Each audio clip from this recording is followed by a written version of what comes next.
فرماتے ہیں کہ میں مزدور لینے گیا، بغداد کے چوک میں مزدور بیٹھے ہوتے تھے، تو میری ان مزدوروں میں سے ایک نوجوان بچے پہ نظر پڑی۔ بڑا کمزور سا وجود تھا لیکن چہرے پر عبادت کا نشان تھا، ماتھا بتاتا تھا کہ نماز کا بڑا خیال رکھتا ہے۔ میں اس کے قریب گیا، چہرے بھی بڑا کچھ بتاتے ہیں نا، چہروں میں بھی بڑی رانائی ہوتی ہے۔ فرماتے ہیں میں قریب گیا، میں نے اس کو کہا بیٹے مزدوری کرو گے؟ تو کہنے لگا مزدوروں میں بیٹھا ہوں تو حضور مزدوری کے لیے ہی تو بیٹھا ہوں۔ تو میں نے کہا کہ چلو پھر۔ کہنے لگا نہیں میری کچھ شرطیں۔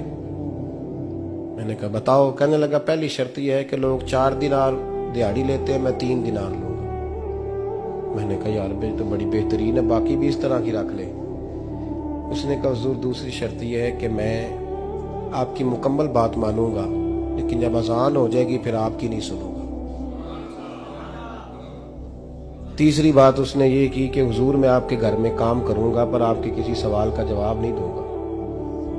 کہتے میں نے کہا یار تو بڑا عجیب ہے، شرطیں تو مالکوں کی ہوتی ہیں۔ کہنے لگا جی بہرحال میں شرطیں لگا کے جاتا ہوں۔ فرماتے ہیں میں اسے گھر لے آیا، کام میں نے اس کو بتایا تو جو کام مزدور سارے دن میں کرتا ہے نا اس نے 2 گھنٹے میں کر دیا۔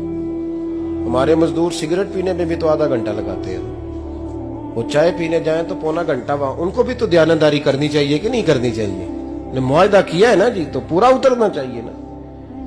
کہتے 2 گھنٹے میں۔ اب کام جب بندہ شروع کراتا ہے تو کام اور نکل آتا ہے۔ کہتے کام میں نے اس کو اور بتا دیا، وہ کرنے لگا۔ اس نے مٹی نکال کے رکھی تھی باہر رستے میں، تو اذان ہو گئی زور کی، اس نے وہیں کدال چھوڑی کہی اور چلنے لگا۔ تو میرا بیٹا کہنے لگا اس کو ذرا برابر کر دو۔ کہنے لگا چپ کر جا، تیرے باپ سے بات ہوئی تھی، جب اذان ہوتی ہے تو میں کسی اور کی نہیں سنتا، صرف اللہ رسول کی سنتا ہوں۔ کہتے ہیں مسجد چلا گیا، نماز پڑھ کے آیا تو دوپہر کا وقت تھا۔ میری بیوی کہنے لگی اس کو کھانا کھا لے۔ کہتے ہم نے کہا کھانا کھا لو، تو کہنے لگا میں نے روزہ رکھا ہوا، رمضان بھی نہیں تھا، نفلی روزہ رکھا ہوا۔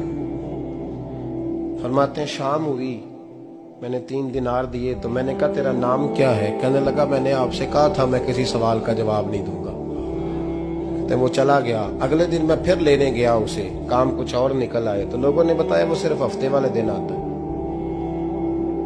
میں نے کہا کیوں؟ کہنے لگے جی وہ کہتا ہے میرا ہفتے کا خرچہ 3 دینار ہے، جب 3 دینار کما لیتا ہوں تو باقی سارا ٹائم اللہ رسول کی ذکر میں گزار دیا کرتا ہوں۔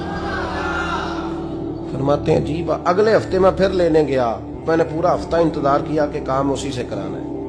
میں جب گیا تو میں نے کہا چلو، کہنے لگا میری شرطیں یاد ہے نا؟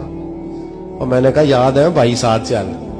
فرماتے ہیں کام کرایا، 2-3 ہفتے وہ آتا رہا۔ ایک ہفتے میں گیا تو لوگوں نے کہا حضور آج نہیں آیا، کیوں؟ کہنے لگے بیمار ہو گئے۔ کہاں گھر ہے؟ کہنے لگے بغداد کے قبرستان کے پیچھے جو کچی آبادی ہے اس میں رہتا ہے۔ فرماتے میں گیا، دروازے پہ دستک دی تو کہنے لگا حضور آپ ہیں؟ دروازہ کھولا ہے، آ جائیے۔ فرماتے ہیں میں اندر گیا تو میں نے کہا تمہیں کیسے پتا چلا میں آیا ہوں؟ کہنے لگا حضور اللہ والے ہو، آپ نہیں آنا تھا، ورنہ امیر تو غریبوں کا پتہ لینے کوئی نہیں آتے۔ کہتے میں قریب گیا تو کہنے لگا میں آپ کا انتظار کر رہا تھا، تیز بخار ہے، تپ رہا۔ جیب سے کچھ پیسے نکالے، کہنے لگا یہ پیسے رکھ لیں۔ ایک انگوٹھی نکالی، کہنے لگا حضور آج رات کو میرا انتقال ہو جائے گا، ان پیسوں کا کفن خرید کے صبح جنازہ پڑھ کے مجھے دفن کر دینا، اور جب دفن کرو تو یہ انگوٹھی لے کے عصر کے بعد ہارون رشید کے پاس جانا،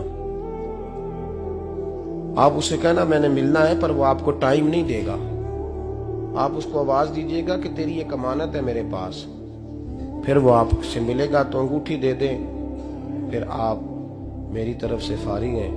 حضرت فرمانے لگے تیرا نام؟ اور کہنے لگا حضور وقت تھوڑا ہے، آج رات میں نے جانا ہے، بڑی لمبی معافی مانگنی ہے رب کریم سے، اگر مناسب سمجھے تو مجھے اپنے رب سے تنہائی کر دے دیں۔ فرماتے ہیں میں آ گیا پر اس کی باتوں نے مجھے ساری رات سونے نہیں دیا۔